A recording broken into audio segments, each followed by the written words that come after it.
So over here, you can see that I have a bunch of tasks, and in these tasks, what you can do is you can easily identify out the critical tasks as well. So critical tasks are those which affects out the final deadline in case something happens. So in order to identify those out, you can go around over here onto the Gantt chart format tab right here, and then check out the critical tasks right here.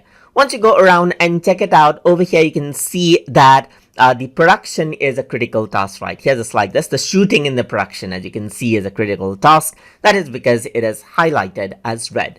And similarly, you can see that publishing is a critical task as well. So depending on how we link out these tasks together, Microsoft Project will identify like what task will affect out the final deadline of the overall project, and then we'll highlight out the critical tasks right here. So you can enable and disable the critical tasks whenever you want. And when we enable, we can see like what task needs to be completed in time.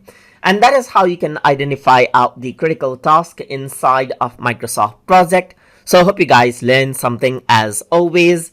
And as always, please like, comment, share, and subscribe.